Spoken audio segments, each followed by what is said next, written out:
بالله من الشيطان الرجيم بسم الله الرحمن الرحيم الحمد لله رب العالمين والحمد لله الذي جعل لنا لسانا وشفتين وهدانا النجدين والحمد لله الذي هدانا لهذا وما كنا لنهتدي لولا أن هدانا الله لقد جاءت رسل ربنا بالحق ثم الصلاة والسلام على سلسلة الأنبياء والمرسلين أولها آدم وآخرها خاتم وفي وسطها نوح وإبراهيم وإسماعيل وإسحاق ويعقوب ويوسف ويونس وداود وسليمان وموسى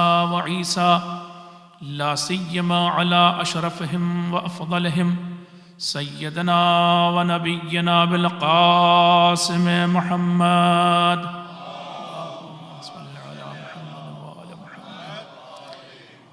وعلى أهل بيته الطيبين الطاهرين الذين أذهب الله عنهم الرجس وطهرهم تطهيرا اللهم صل على محمد وآل محمد واللعنة الدائمة الباقية على أعدائهم أجمعين من الآن إلى قيام يوم الدين أما بعد فقد قال الله تبارك وتعالى في كتابه المبين وهو أصدق الصادقين وقوله الحق بسم الله الرحمن الرحيم ولا تحسبن الذين قتلوا في سبيل الله أمواتا بل أحياء عند ربهم يرزقون صلوات پڑھیں آپ حضرات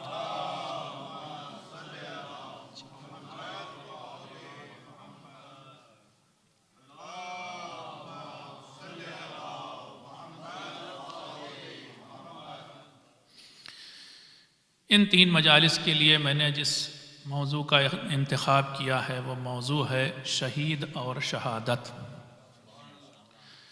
ہو سکتا ہے آپ فوراً ہی یہ سوچیں کہ یہ کون سا نیا موضوع ہے، یہ تو بہت پرانا موضوع ہے، لیکن ایک نئے زاویے سے، ایک نئے اینگل سے اس موضوع کو جاننے کی، سمجھنے کی کوشش کریں گے۔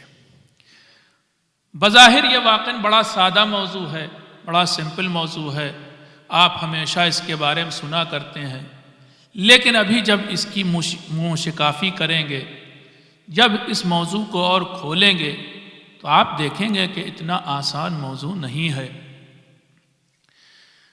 اور اپنی بات کو مستند بنانے کے لیے میں مسلمانوں کے عمل کو آپ کے سامنے پیش کروں گا اور دکھاؤں گا کہ 1400 برس ہو گئے مسلمان یہ نہ سمجھ سکے کہ شہید کون ہے۔ صحیح بات یہ آج صرف اور صرف اسی پر بات کریں گے انشاءاللہ کہ شہید کون۔ آپ دیکھیں، اپنا کوئی بھی اخبار اٹھا لیں، روزانہ کی جو خبریں ہوتی ہیں ان کے درمیان آپ کو 10-20 شہید تو مل ہی جائیں گے۔ مثلا فلاں صاحب کا ایکسیڈنٹ ہوا مگر وہ شہید ہو گئے، فلاں صاحب بم کے دھماکے میں مارے گئے مگر وہ شہید ہو گئے، فلاں صاحب مثلا کرنٹ لگنے سے، بجلی کے کرنٹ لگنے سے مر گئے مگر وہ بھی شہید ہو گئے۔ ہر ایک کے لیے یہ لفظ اتنا سستا ہو گیا کہ جس کے لیے چاہا اسے شہید کہہ دیا۔ مگر میں آپ سے سوال کرتا ہوں، کیا واقعاً اتنا سستا لفظ ہے یہ؟ کیا اتنا سستا اعزاز ہے یہ؟ یاد رکھیے گا، اسلام کا سب سے بڑا آنر ہے شہادت، سب سے بڑا اعزاز ہے شہید۔ اگر کسی کو شہید کہہ دیا گیا تو اس سے بڑا کوئی میڈل اور تمغہ ہمارے پاس ہے نہیں، اور وہ اتنا سستا بٹنے لگا۔ جیسا میں نے بتایا کہ حادثے کے شکار لوگوں کو بھی کوئی جل کے بھی مر گیا تو بھی شہید، کوئی دب کے مر گیا تو بھی شہید، ہر انسان شہید۔ سوال یہ ہے کہ کون شہید؟ آپ مسلمانوں سے سوال کیجئے کہ کون شہید. تھوڑی سی ماضی میں تھوڑا آپ کو لے جاتا ہوں، اور بہت دور کی بات نہیں کر رہا ہوں، ابھی نزدیک نیئر پاسٹ کی بات کرنے جا رہا ہوں. نیئر پاسٹ میں ایسا ہوا کہ ایک بہت بڑی بحث چھڑی پاکستان میں کہ شہید کون. میں آپ کو بس متوجہ کرنا چاہتا ہوں، آپ کو شاید یاد آ جائے گا. بہت جلدی لوگ بھول جاتے ہیں کیونکہ واقعات اب اتنی جلدی ہونے لگے ہیں. تحریک طالبان پاکستان کا امیر حکیم اللہ محسود مارا گیا. 5-6 برس پہلے کی بات ہے، 5 برس پہلے کی شاید. اس وقت ایک بحث چھڑی پاکستان میں بہت زبردست کہ شہید کون. وجہ یہ ہے کہ اس وقت 2 عجیب و غریب بیانات آئے. ایک بیان آیا جماعت اسلامی کے امیر منور حسین کا، اور وہ بیان تھا یہ کہ پاکستانی فوج نے جس کو مارا ہے اس حکیم اللہ محسود کو انہوں نے کہا شہید. اور یہ بھی کہا، کسی نے جا کر کے انٹرویو لیا اور پوچھا کہ اب یہ بتائیے کہ اگر وہ شہید ہے تو اگر ادھر پاکستانی فوج کا آدمی مر جائے تو کیا یہ شہید ہے یا نہیں؟ تو انہوں نے کہا یہ شہید نہیں ہے. یاد آیا آپ کو؟ نہیں آیا. اور پھر بڑی لیو دیو ہوئی کہ انہوں نے پاکستانی فوج کے آدمی کو یہ کہہ دیا کہ وہی شہید نہیں، اور ادھر سے تحریک طالبان کا امیر اس کو کہا کہ وہ شہید. ایک اور بیان بڑا ہی اس سے بھی زیادہ عجیب و غریب آیا، اور وہ بھی آج کل پھر سے ہائی لائٹ میں آ گئے ہیں، وہ مولانا صاحب بھی ہیں. اور وہ کون؟ آپ ان کا دوسرا نام بھی رکھتے ہیں، میں لے نہیں رہا ہوں ممبر سے نام. اور وہ مولوی فضل الرحمان کا بیان. اور ان کا بیان یہ آیا کہ امریکہ اگر کتے کو بھی مارے گا تو ہم اسے شہید کہیں گے. یاد آیا آپ کو یا نہیں آیا؟ امریکہ اگر کتے کو بھی مارے گا تو کتے کو ہم شہید کہیں گے. یعنی شہادت کا لقب، شہادت کا تمغہ، میڈل اتنا سستا بٹنے لگا.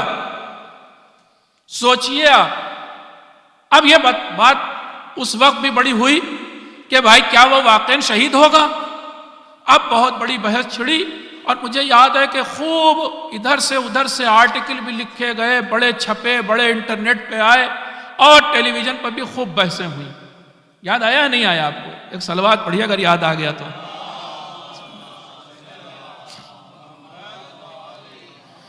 اس وقت میں نے سوچا تھا کبھی ایسا موقع ہوگا واقعاً اس بارے میں بھی بات کی جائے کہ شہید کون. اور یہ بھی آپ کو بتا دوں، ہمیں اور آپ کو بولنا ہے اس پر، ہمیں اور آپ کو بولنا ہے. وجہ کیا ہے؟ وجہ یہ ہے کہ یہ شہادت کا موضوع ہمارا کاپی رائٹڈ موضوع ہے.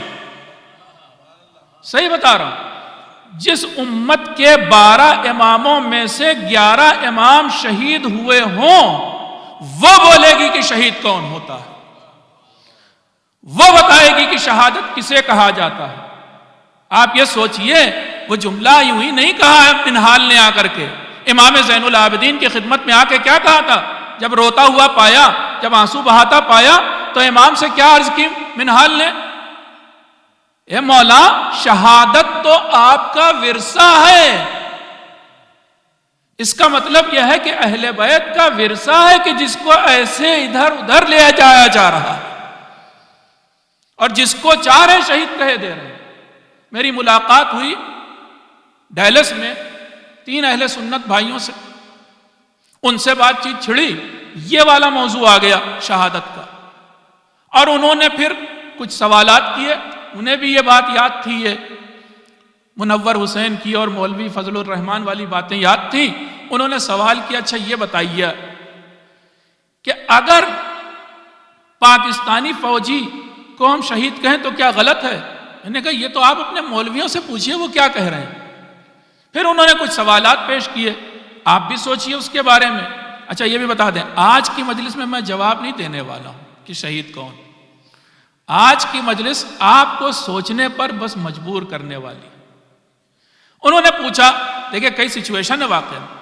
انہوں نے پوچھا کہ یہ بتائیے، ایک طرف کوئی غیر مسلم کافر فوج ہو، غیر مسلم کافر ملک ہو، دوسری طرف مسلمان ملک ہو، ادھر کے سارے فوجی کافر، ادھر کے سارے فوجی مسلمان، یہ لڑے آپس میں.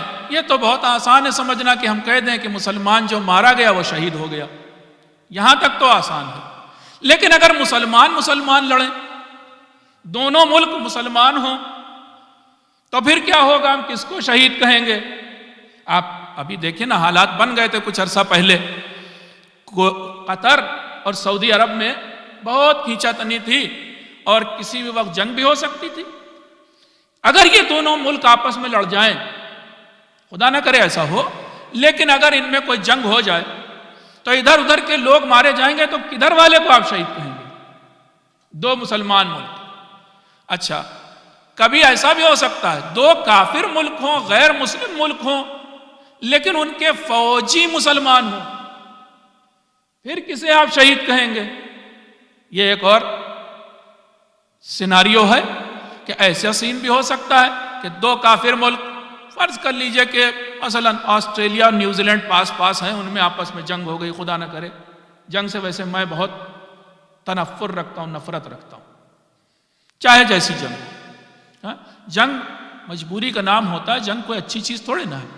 بہرحال اگر دو ملکوں میں، غیر مسلم دو ملکوں میں لڑائی ہو جائے، جنگ ہو جائے، اور پھر ان میں جو فوجی ہیں وہ مسلمان آئے لڑنے کے لیے، ہو سکتا ہے، اور پھر ان میں سے کوئی مارا جائے، شہید کسے کہیں گے؟ ادھر والے کو یا ادھر والے کو؟ بہت یہ سمجھنے والی بات ہے، سوچنے والی بات ہے. اس لیے ضرورت تھی کہ میں اس بارے میں بات کروں کہ شہید کون ہے. ایک صلوات پڑھ دیں آپ.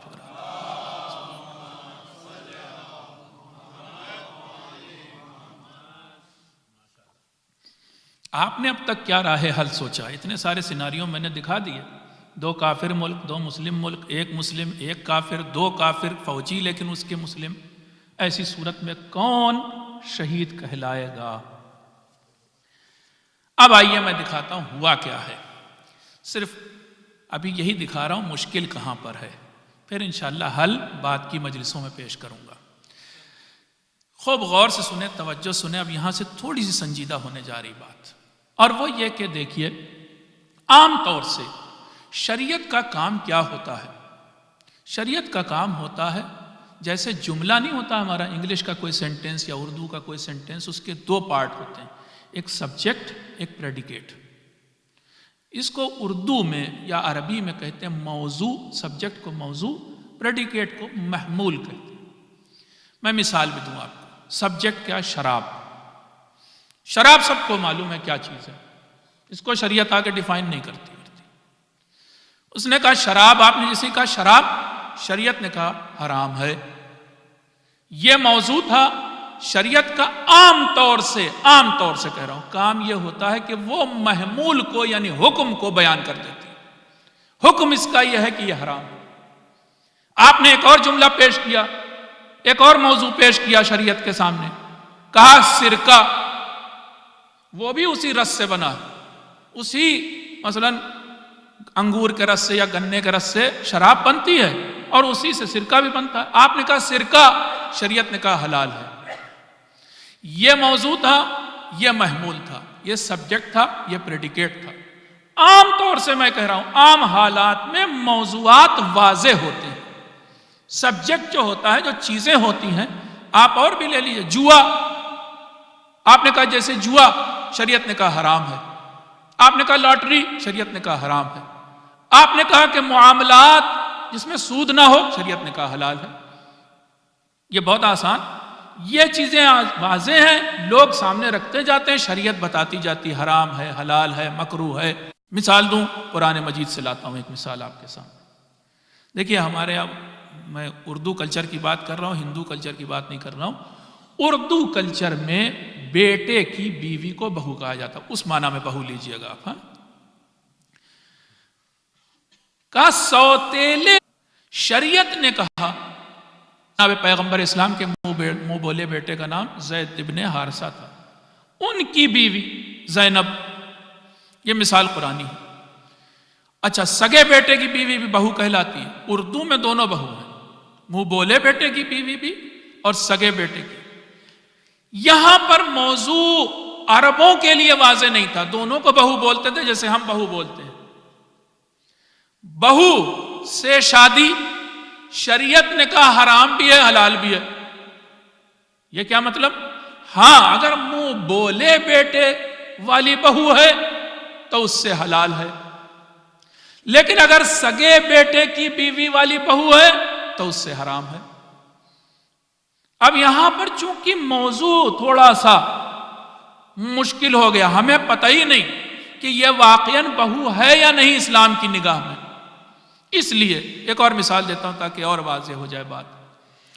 ہندوؤں کے کلچر میں ماموں زاد بہن، خالہ زاد بہن، پھوپھی زاد بہن، چچا زاد بہن، یہ سب بہنیں مانی جاتی ہیں. اسلام میں یہ ساری بہنیں نہیں ہیں.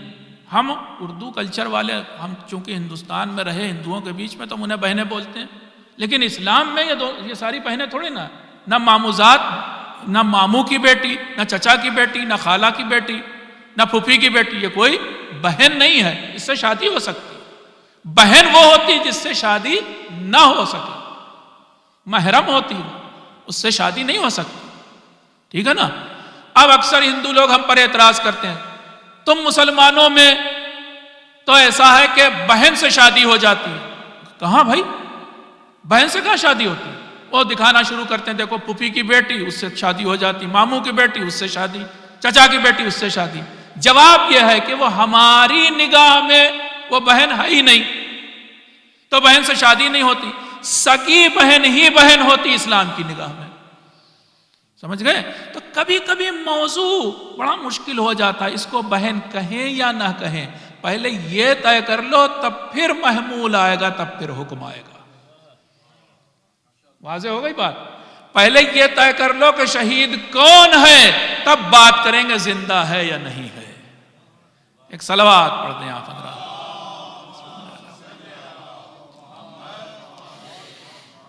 پہلے طے تو ہو جائے کہ شہید ہے کون.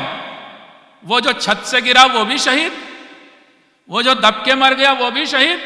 تو یہ سب کے سب زندہ ہی ہیں، کوئی مرتا تو ہے نہیں. پھر مسلمانوں میں سارے کے سارے جتنے 1 ارب سے زیادہ ہیں سب مریں گے، تو سب کے سب زندہ ہی رہیں گے، کوئی مرنے والا نہیں.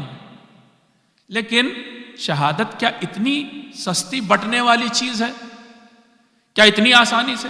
اصل بات کیا ہے؟ اہل سنت حضرات نے اہل بیت کا دامن جو چھوڑا تو ان کو موضوع کی ہی شناخت نہ رہی.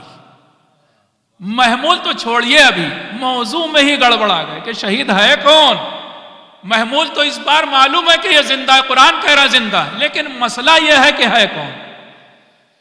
اور انہوں نے جو دامن چھوڑا اہل بیت کا، تو الگ الگ چیزوں کا سہارا لیا، پناہ لی.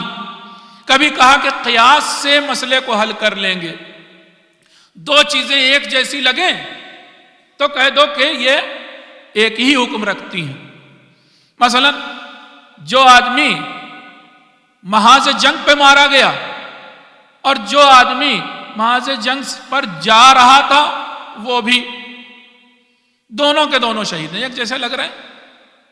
یہ بھی نکلا تھا، وہ پہنچ گیا تھا، یہ بھی گھر پہ تھا، وغیرہ وغیرہ، یہ بھی شہید. اس طرح سے ملتی جلتی چیزوں کو قیاس کہتے ہیں. اس سے اس کو سمجھا، یہی حکم اس پہ لگا دیا. یہاں سے میں نے کہا تو تھوڑی سنجیدہ رہے گی بات. ہاں، ایک صلوات پڑھیں آپ حضرات.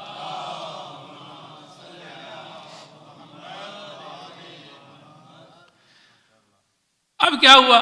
ایک اور چیز لے آئے، استحسان. جو اچھا لگے وہ کہو اچھا ہے، وہ حلال ہے.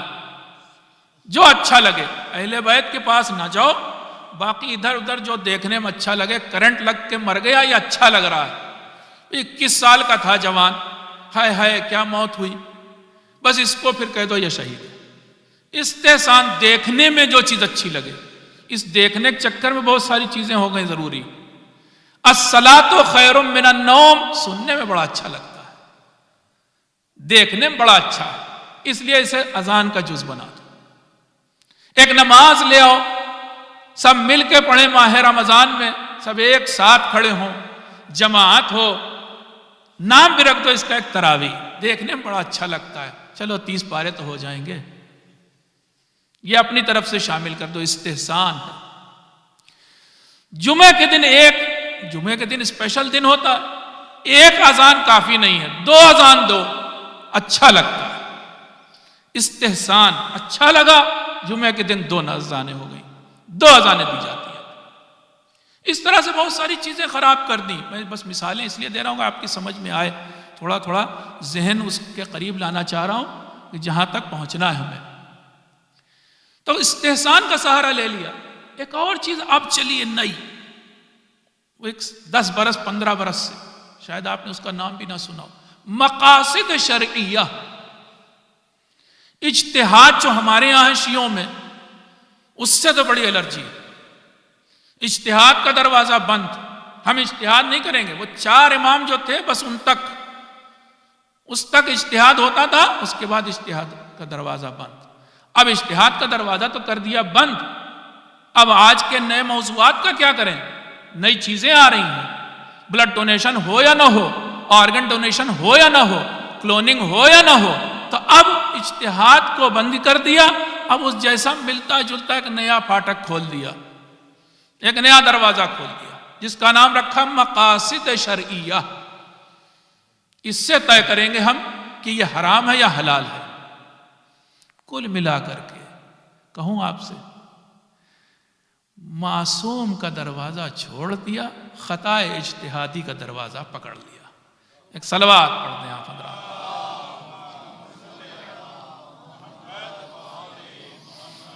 اور اتنا نفرت ہے واقعا، جا کے دیکھیے ان کی کتابوں سے نفرت ٹپکتی۔ آپ نے خوب سنا ہے کہ امام جعفر صادق علیہ السلام کے دور،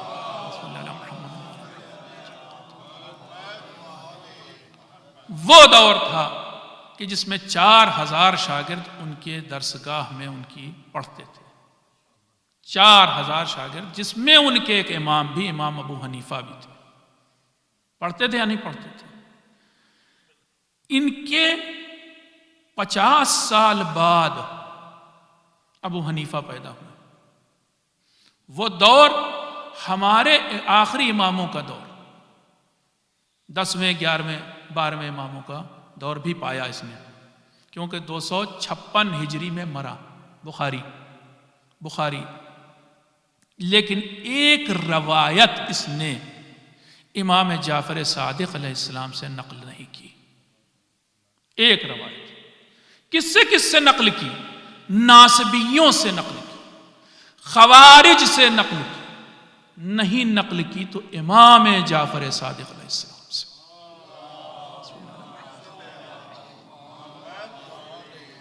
ناصبی آپ سمجھتے ہیں؟ ان میں سے ایک شخص تھا جس کا نام تھا جریر ابن عثمان، یا 2 طرح سے لکھا گیا، جریز ابن عثمان بھی ناصبی تھا۔ خود ان کی کتاب میں لکھا ہوا ہے کہ فجر کی نماز کے بعد 70 بار ہمارے پہلے امام پر لعنت کرتا تھا۔ اس کی روایت کو بخاری نے اپنی کتاب میں نقل کیا، راوی بنایا، اور نہیں نقل کیا تو چھٹے امام سے لے کر اور 11ویں تک کی کسی کی روایت سے، بعض کو تو دیکھا تھا، شاید زمانہ تو وہی تھا، نہ دیکھا ہو تو بہرحال مدینے میں رہتے تھے وہ لوگ، لیکن اس نے ان کی روایات کو نقل نہیں کیا۔ بعض خوارج کو، جو آپ سمجھ لیے کہ آج کل کے آئیسس، ان کی روایات کو نقل کیا، لیکن نہیں نقل کیا تو ہمارے کسی میں یہ اناد، دشمنی، نفرت، کینہ، اس کی بنا پر کیا ہوا امت کا حال۔ آج یہ نہیں سمجھ پا رہے کہ شہید کون۔ آپ خود سوچیں، آج سمجھ پا رہے ہیں؟ آپ کسی سے پوچھ لیجئے، کل ٹیسٹ لے لیجئے گا، آپ فون کر کے پوچھئے گا، بھیا 2 مسلمان ملک ہیں، ان میں آپس میں جنگ ہوتی، بتاؤ ادھر والا شہید یا ادھر والا شہید؟ لیکن حالات کیا ہوئے آپ کو بتائیں؟ ابھی دکھاتا ہوں 2-3 واقعات تاریخ کے پیش کرتا ہوں۔ قوم گمراہ ہو گئی، قوم کنفیوز ہو گئی، نہیں طے کر پائی کہ کون شہید۔ جنگ جمل آپ نے سنی ہے نا؟ وہ کون سی جنگ؟ 25 سال بعد، پیغمبر کے 25 سال بعد مولا خلیفہ بنے ظاہری طور پر، فوراً ہی ان کے اوپر ایک جنگ لاد دی گئی۔ کچھ لوگ مخالف ہو گئے، تفصیل میں نہیں جاؤں گا، لیکن اس طرف مولا، ہمارے مولا اور ان کا لشکر، اور اس طرف طلحہ، زبیر، ام المومنین عائشہ اور ان کا لشکر۔ جنگ ہوئی، دونوں طرف مسلمان، دونوں طرف. یہاں سے تو سبق لے لینا چاہیے. کون شہید؟ دیکھیے اس شہادت کو ایسے رائے گا نہیں جانا چاہیے. یہ لفظ جو ہے کوئی سستا نہیں بٹ رہا ہے. یہاں سے طے کر لو کون شہید. دونوں طرف مسلمانوں کا لشکر. اس جنگ کا ایک واقعہ بتاتا ہوں. شاید میں نے اس واقعے کو کبھی آپ کے یہاں پڑھا ہے لیکن دوسرے اینگل سے پڑھا. آج دوسرے اینگل سے سنیے. اس وقت کسی اور چیز کی ضرورت تھی، آج کسی اور اعتبار سے. جنگ جمل میں ادھر والے لشکر میں طلحہ زبیر آئے تھے نا. جنگ شروع ہوئی، مولا جیتنے لگے. ادھر کے لشکر میں بھگدڑ مچ گئی، لوگ بھاگنے لگے. اسی لشکر میں طلحہ زبیر کے ساتھ مروان بھی آیا تھا. جب مروان نے دیکھا کہ ہمارے لیڈر، ہمارے سپہ سالار سب بھاگ رہے ہیں، اس کو بڑا غصہ آیا کہ یہی لوگ تو ہمیں لائے تھے مدینے سے نکال کے اور یہ لوگ ہمیں لڑوا رہے تھے. اس کو غصہ آ گیا، یہ بھاگ رہے ہیں. اب اس نے ایک تیر لیا، اپنے ہی آدمی کو، طلحہ کو مار دیا. طلحہ کو مارا، وہ مر گئے اس کے تیر سے. اب میں اپنی آنکھ سے دیکھ چکا ہوں، اسلامک انسائکلوپیڈیا میں اس جنگ کا تذکرہ دیکھے کیسے لکھا ہے. جنگ کے تذکرے میں ایک جملہ یہ آیا کہ پھر حضرت مروان اوپر ریزواد رضی اللہ تعالیٰ عنہ نے ایک تیر کمان میں جوڑا اور اسے حضرت طلحہ ریزواد کے مارا، جس سے وہ شہید ہو گئے. ایک صلوات پڑھ دیں آپ.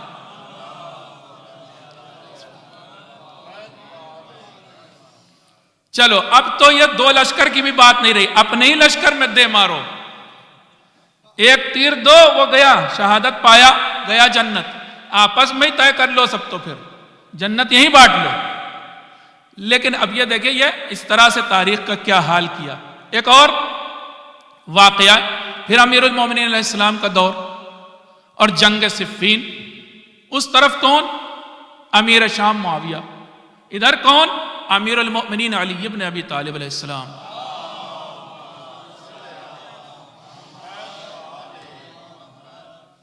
قرآن نے ایسا نہ کہیے گا کہ ہدایت نہیں کی تھی. قرآن نے ہدایت کر دی تھی، نبی نے ہدایت کر دی تھی، موضوع طے کر دیا تھا، لیکن جان بوجھ کر اناد میں، دشمنی میں موضوع کو نہیں سمجھا.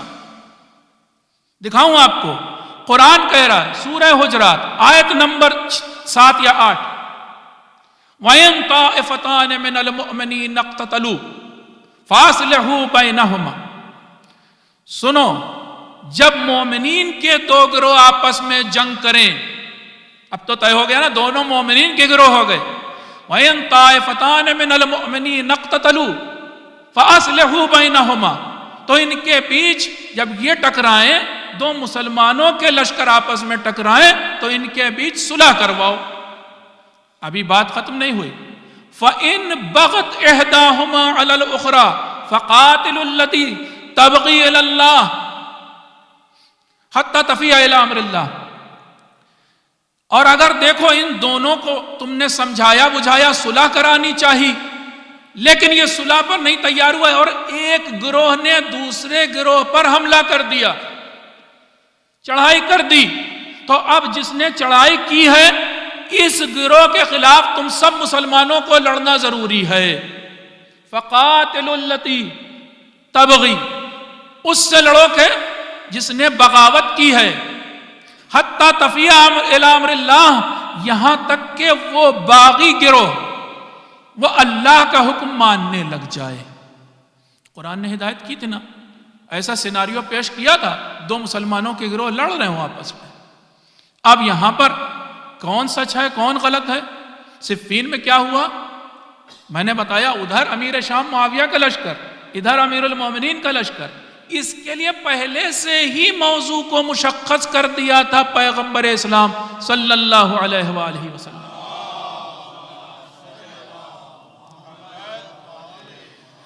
کہا اگر تم کنفیوز ہو جانا کہ کون حق پر کون باطل، اگر یہ نہ طے کر پانا کہ کون حق پر ہے اور کون باطل پر، تو ہم تمہیں ایک یارڈ سٹک دیتے ہیں، ایک پیمانہ دیتے ہیں.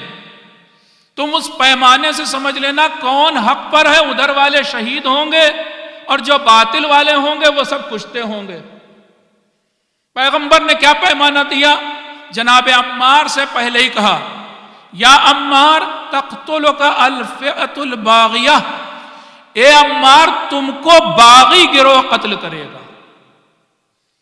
صفین میں عمار امیر المؤمنین علیہ السلام کی طرف سے لڑ رہے تھے، جناب عمار یاسر ادھر سے لڑ رہے تھے، لڑتے لڑتے شہید ہوئے، قتل کرنے والے وہ تھے۔ جیسے ہی قتل کیا فوراً ہی یاد آیا کہ پیغمبر نے کہا تھا کہ تم کو باغی گروہ قتل کرے گا۔ اب تو طے ہو گیا تھا نا کہ کدھر والے شہید اور کدھر والے کشتے، لیکن فوراً ہی ملاوٹ کر دی گئی۔ اب وہاں پر بات پہنچی ادھر امیر شام تک کہ بھائی ہمارے کچھ لوگوں نے ہتھیار روک لیے، انہوں نے سمجھ لیا کہ پیغمبر جو علامت بتا گئے تھے وہ ہم میں پائی جاتی، ہم ہی باغی ہیں۔ امیر شام نے ایک چال چل دی اپنے ایڈوائزر کے کہنے پر، اور وہ چال کیا چلی کہ ہم تھوڑی نہ قتل کر رہے ہیں، نہ ہم نے قتل کیا عمار کو، عمار کو تو قتل کرنے والا وہ ہے جو عمار کو لایا تھا اپنے ساتھ۔ عمار کا قاتل وہ ہے کہ جو عمار کو اپنے لشکر میں لے کر آیا، ایک نیا معیار دے دیا۔ دیکھا آپ نے، پھر موضوع گڑبڑا گیا۔ اگر طے ہو جاتا کہ کون حق پر ہے تو یہ بھی طے ہو جاتا کہ کون شہید ہے۔ ایک صلوات پڑھتے ہیں آپ حضرات۔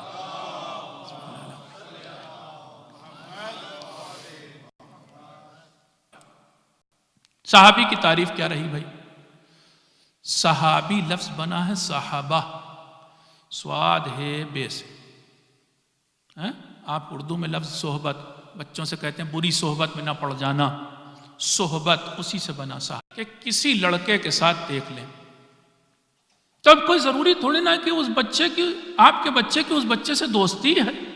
بھائی ہو سکتا پہلی ملاقات ہو، اتنی جلدی آپ شک نہ کیجئے، آپ نے صرف دیکھا، ہو سکتا ہے مثلا آج کے دور میں پتہ ہی پوچھ رہا ہو کہ بھائی کدھر سے کدھر جانا، بات چیت سے صرف نہ سمجھ لیجئے کہ یہ ساتھی ہے، صحابی ہے۔ لیکن وہاں تو اس سے بھی لائٹ تعریف کر دی گئی، جسے کوک لائٹ ہوتی نا ویسے صحابی بھی لائٹ ہو گیا۔ فوراً اصحابی کالنجوم، فوراً وہ حکم آ جاتا ہے، جیسے ہی موضوع طے کیا فوراً حکم لگایا کہ سارے، پیغمبر نے کہا میرے صحابی سب کے سب آسمان کے تاروں کی طرح۔ فَبِأَيِّهِمْ اقْتَدَيْتُمْ اهْتَدَيْتُمْ، تم جس کا اتباع کرو گے تمہیں ہدایت مل جائے گی۔ یہاں نہیں کی جا رہی، کبھی کبھی گڑبڑ یہاں کر دی جاتی ہے، صحابی کی تعریف خراب کرتی ہے۔ ڈیلس میں میں ابھی بتا رہا تھا، ان لوگوں سے میں نے اہل سنت بھائیوں سے پوچھا تم صحابی کی بات کر رہے ہو، یہ بتاؤ صحابی ہے کون؟ کہا جو حضور کے ساتھی تھے۔ میں نے کہا حضور کے ساتھیوں کو میں تمہیں بتاتا ہوں کیسے تھے، قرآن بھی پیش کروں گا، حدیث بھی پیش کروں گا، سب بتاتا ہوں۔ تمہاری کتاب میں صحیح بخاری اور صحیح مسلم میں لکھا ہوا ہے کہ روز قیامت پیغمبر کے ساتھ اور انہیں جہنم میں ڈالنے لگیں گے۔ اس وقت رسول کہیں گے ارے یہ تو میرے صحابی ہیں، یہ تو میرے صحابی ہیں، یہی لفظ ہیں، یہ تو میرے صحابی، یہ تو میرے صحابی۔ اس وقت رسول سے وہ فرشتے کہیں گے یا رسول اللہ ابھی کون سے ہیں؟ رسول تو انہیں صحابی کہہ بھی رہے ہیں، مجھے یہ بتاؤ کہ ان کو جہنم میں کیوں ڈال رہے ہوں گے فرشتے؟ یہ تو لکھا ہوا ہے نا، مکر بھی نہیں سکتے۔ صحابی یہ ہیں۔ قرآن کیا کہہ رہا ہے صحابیوں کے بارے میں؟ ذرا دیکھیے قرآن کیا کہہ رہا ہے۔ جیسے ہی وَإِذَا رَأَيْهُمْ، ایک صلوات پڑھتے ہیں۔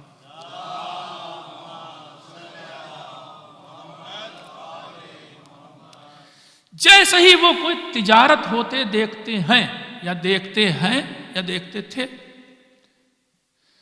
جیسے ہی وہ صحابی جو رسول کے پیچھے نماز پڑھ رہے ہوتے تھے خریداری کرنے کے لیے، یہ بھی صحابی تھے، یہ کوئی پیچھے بت پرست آ کے نماز تھوڑے نہ پڑھتے تھے، یہ صحابی تھے۔ ان کو تم صحابی کہو گے؟ وہ بیچارے کہنے لیں ہاں، اس کے بارے میں آیا، وہ صحابی نہیں تھے تو پھر کون تھے؟ قرآن کہہ رہا ہے کہ آپ کے چاروں طرف اے نبی بہت سے منافقین ہیں اور پھر ساتھ ہی ساتھ پر اڑے ہوئے ہیں۔ وہ کون سے صحابی ہیں آپ کے؟ صحابی کی تعریف خراب کر دی. میں بے چونچرا اپنے حاکم کا حکم ماننا، یہ انہوں نے ثابت کر دیا. حاکم چاہے جیسا ہو، ابھی بھی مشکل سے مسلمانوں کا ہے، وہاں پر کھڑے ہو کر کے ہم بھی کوئی چیز لے رہے تھے کہ اتنی دیر میں ان کی باتیں سننے لگے. اس نے کہا نا اور اپنے کو کافر نہ کہے تب تک اس کی اطاعت واجب ہے بے چونچرا، سر جھکا کر اس کا حکم مان. میں نے کہا بھیا اگر ایسا ہے تو اگر وہ کفر کی بات اگر زبان سے نہ کہے، پہلے تو اس نے یہ بھی نہیں کہا کہ کفر کی بات، پہلے تو یہ کہا کہ حاکم کی اطاعت علی الاطلاق واجب. میں نے کہا اگر ایسا ہے، جناب ابراہیم کیوں کھڑے ہو گئے نمرود کے خلاف؟ کہ نہیں جب تک کفر کی بات نہ کرے. میں نے کہا بہت ساری تو کفر کی باتیں کی ہیں، یزید تو صاف صاف کفر کی بات کر رہا تھا. وہ کہہ رہا تھا نہ تو کوئی وحی نازل ہوئی نہ کوئی رسول آیا، اب اس سے زیادہ کفر کی کیا بات ہے؟ لیکن تم اس کی اطاعت بھی کہتے ہو واجب ہے. کوئی جواب؟ جیسے شہید کون، خلیفہ کون، کبھی پوچھئے گا خلیفہ کون؟ وہ کہیں گے جو خلیفہ ہی ہو جو مسند خلافت پر بیٹھے.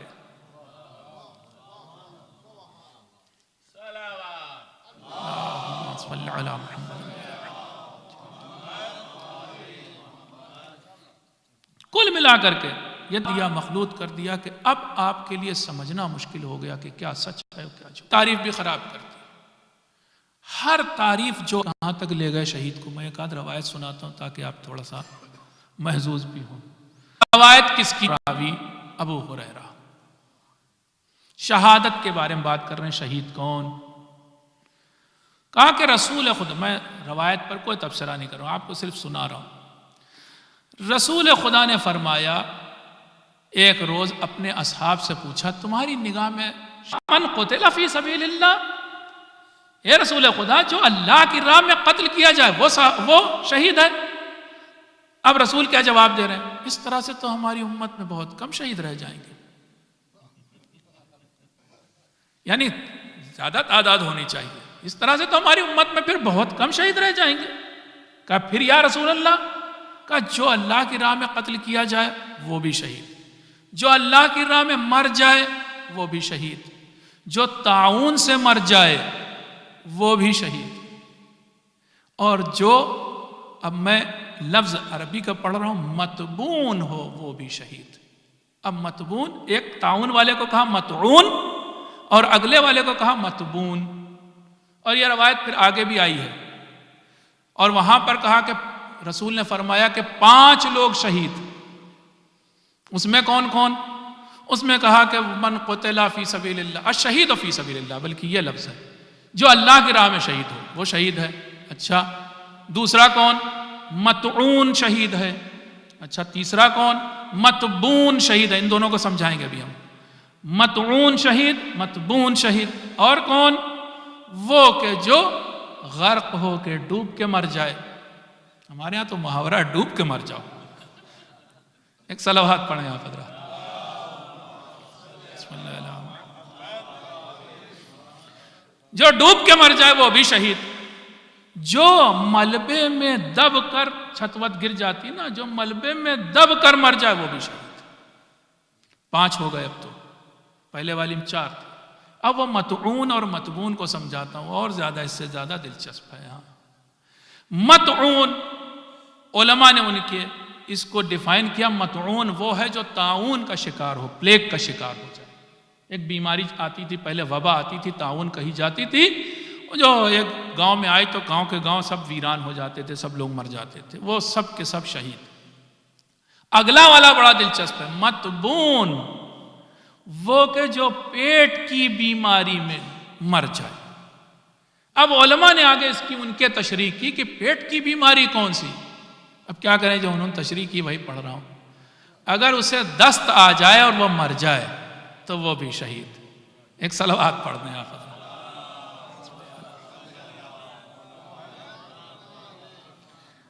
کتنا بڑا رتبہ تھا، کہاں پہنچا دیا. سوچیں آپ. اب آپ بھی سوچ کے آئیے گا کل کہ کون شہید. ہم نے وہ سارے سیناریو بھی آپ کو بتائے ہیں. 2 کافر ملک، 2 کافر لشکر ٹکرائیں، ایک کافر ایک مسلم، ایک دونوں کافر ہوں، دونوں میں مسلمان فوجی ہوں، دونوں مسلمان ہوں، ان میں کیسے طے کریں گے کہ کون شہید ہے، کون حق پر ہے؟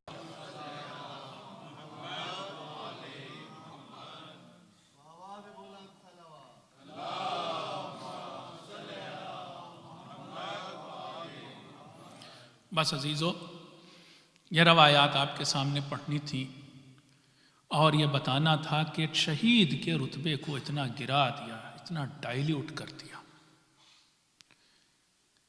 کہ جس کے بعد شاید ایک منصوبے کے تحت ایسا کیا گیا کہ شہید کی کوئی حیثیت ہی نہ رہ جائے، ہر ایرے غیر نتھو خیرے کو شہید کہہ دو، جو جیسے مر جائے وہ شہید کہلائے۔ یہاں تک کہ آپ کو بتائیں، بعض اخبارات آپ پڑھیں اور پھر اس کی تفصیل معلوم کریں تو ایسے لوگ بھی کہ جو مثلاً کہہ رہا ہوں نشے کے شکار، اور وہ جا رہے تھے کہیں ادھر ادھر ٹکرائے مر گئے تو وہ بھی شہید، وہ چاہے نشے کی چیز لینے جا رہا تھا، وہ کہ جو جوا کھیلنے جا رہے ہیں وہ راستے میں مر گئے، یا جوئے خانے میں آگ لگ گئی۔ یہاں تک کہ آپ کو بتاؤں، ہندوستان میں ایک سنیما میں آگ لگی تھی، اس سنیما میں مرنے والوں کو بھی شہید لکھ دیا۔ کلب میں کوئی آ کر کے گولی چلا دے، کوئی بم پھٹ جائے، وہ کلب میں مرنے والے بھی شہید۔ اتنا ڈائلیوٹ کر دیا، اتنا خراب کر دیا کہ اب آپ اور ہم شرمائیں کسی کو شہید کہتے ہوئے۔ اصل میں یہ سارا کا سارا منصوبے کے تحت شہید کیا گیا۔ مجھے یاد آ رہا ہے، بس آخری بات اور اس کے بعد مسائل یاد آ رہا ہے کہ کئی سال پہلے ایک پاکستانی نیوز چینل تھا، ٹی وی چینل تھا ARY، اس کے پر ایک پروگرام آتا تھا عالم on line. Alam on line پر 2 عالم اہل سنت کے لائے جاتے تھے اور 2 عالم شیعہ لائے جاتے تھے اور ان میں آپس میں بات کرائی جاتی تھی۔ یہی محرم کے ایام تھے، بہت سال پہلے کی بات ہے۔ اس وقت شیعوں کی طرف سے، چونکہ مولانا کلب صادق صاحب جاتے تھے پڑھنے کے لیے، اشرا کراچی جایا کرتے تھے، شیعوں کی طرف سے مولانا کلب صادق صاحب کو اور ان کے بھانجے مولانا حسن ظفر نقوی صاحب کو لایا گیا تھا۔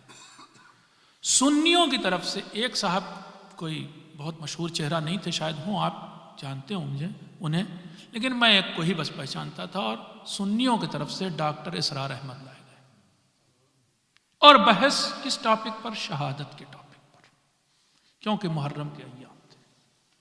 اس بدبخت نے آتے ہی سب سے پہلی جو بات کہی وہ یہ کہی کہ شہید کا لفظ قرآن میں نہیں ہے۔ یعنی ہے تو شہید کا لفظ قرآن میں، لیکن گواہ کے معنی میں ہے، ایسے کسی انسان کے معنی میں نہیں ہے کہ جو لڑتے ہوئے محاذ جنگ پر مارا جائے۔ اس کے لیے تو قرآن نے شہید کا لفظ نہیں استعمال کیا۔ اب کیا رہی گفتگو انشاءاللہ بعد میں بتائیں گے، لیکن یہ ہے ان کی فکر، یہ ٹھان کے بیٹھے ہوئے ہیں کہ شہید کا درجہ گرا دو۔ میں نے دکھایا آپ کو کتنی طریقے سے انہوں نے گرایا درجہ، لیکن شہادت ایک ایسا درجہ ہے کہ جسے اللہ عطا کرتا ہے اس کے ذکر کو بھی بلند کر دیتا ہے۔ تم جتنا دباؤ گے یہ وہ چیز ہے اتنا ہی ابھرے گی۔ آپ نے دیکھا نہیں، امام حسین علیہ السلام کے سر کو، ان کے لاشے کو گھوڑوں تلے روندا تھا، مگر انہی لوگوں نے امام کے سر کو بلند بھی کیا تھا۔ یہ اللہ کا نظام ہے، اس نے انہی لوگوں سے وہ کام لے لیا، اس نے ثابت کر دیا کہ دیکھو حسین کا سر بلند تھا، بلند رہے گا۔ یہ شہادت کا رتبہ ہے، اور دیکھو آج حسین کا ذکر دنیا کے کس کس گوشے میں ہو رہا ہے۔ یہ شہادت کا رتبہ ہی تو ہے، یہ شہادت کا کرشمہ ہے کہ حسین کا غم اب صرف شیعوں کے دل میں نہیں بلکہ یہاں تک کہ کافروں کے دل میں بھی ہے۔ کتنے کافر حسین کا غم مناتے ہیں، کتنے غیر مسلم حسین کا غم مناتے ہیں۔ حسین وہ چیز ہے، حسین وہ شخصیت ہے کہ جن کے دروازے پر سب آتے ہیں۔ عزیزو، لوگ یہ فرق بتاتے ہیں کہ مسجد میں غیر مسلم کا آنا منع ہے، مگر امام بارگاہ میں حسین کے دروازے پر غیر مسلم بھی اندر آتا ہے، اس کو بھی وہی درجہ دیا جاتا ہے جو ایک مسلمان کو دیا جاتا ہے۔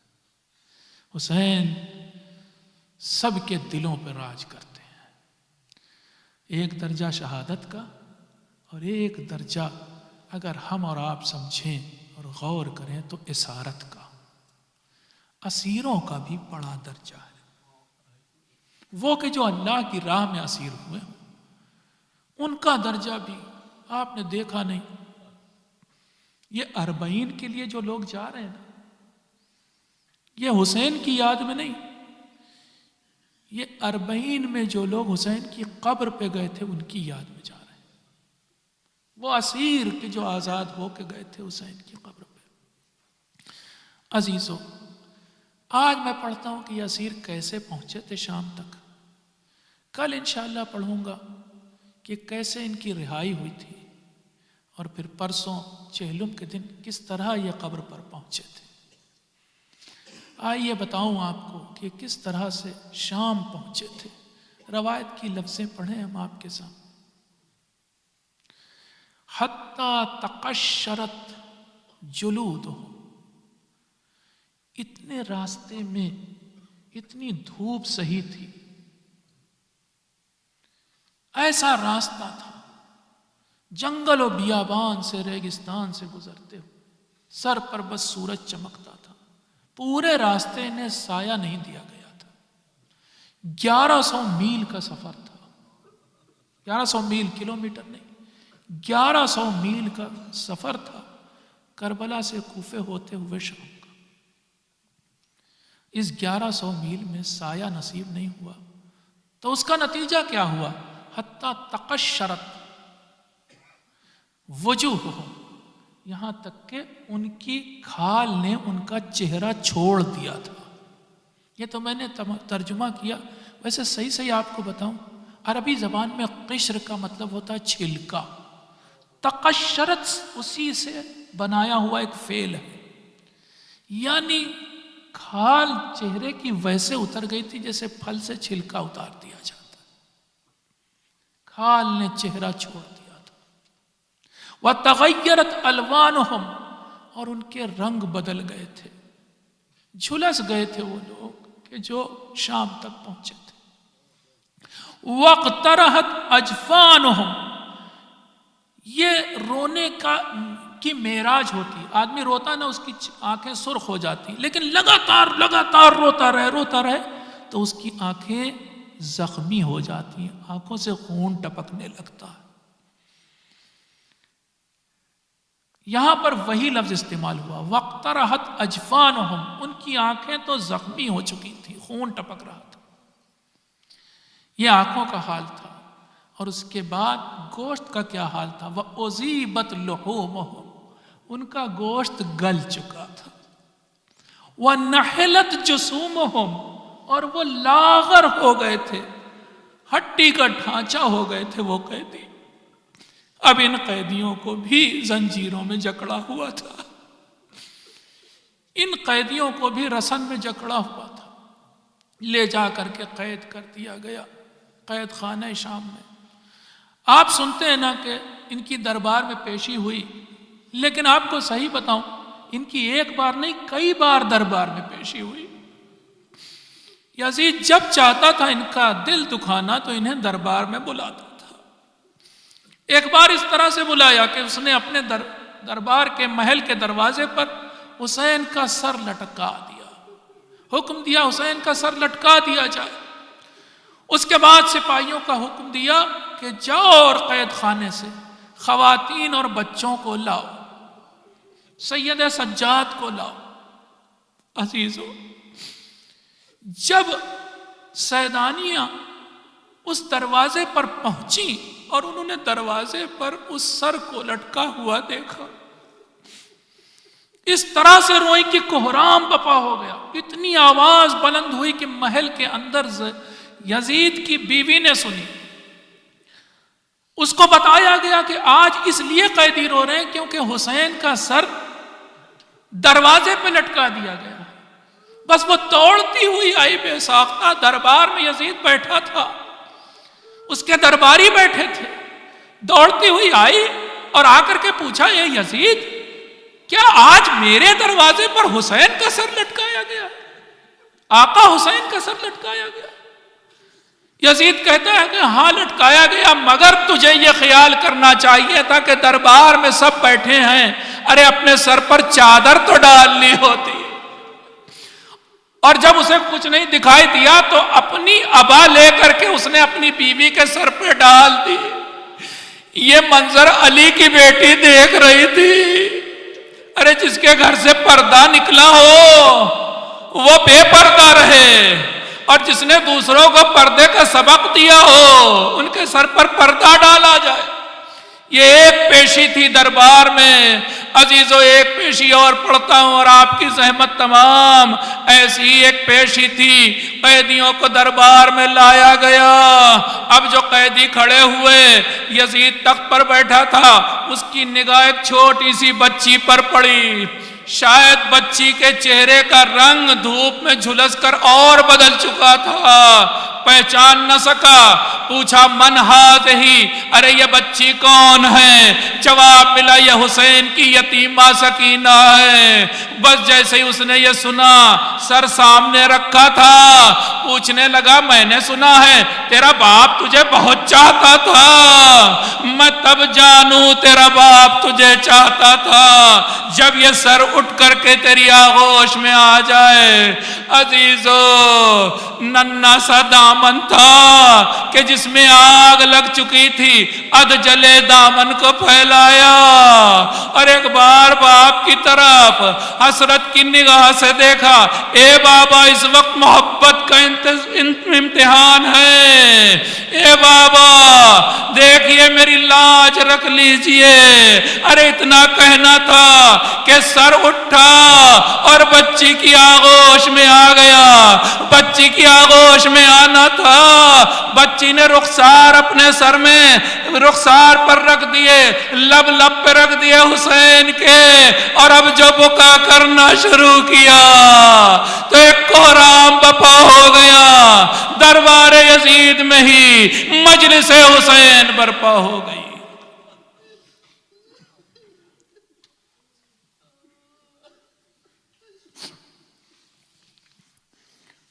وَسَيَعْلَمُ الَّذِينَ ظَلَمُوا أَيَّ مُنْقَلَبٍ يَنْقَلِبُونَ إِنَّا لِلَّهِ وَإِنَّا إِلَيْهِ رَاجِعُونَ رِضًا بِقَضَائِهِ وَتَسْلِيمًا لِأَمْرِهِ.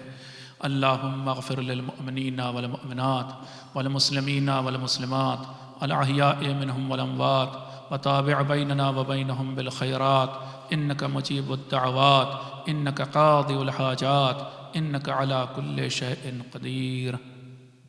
ماتم حسین.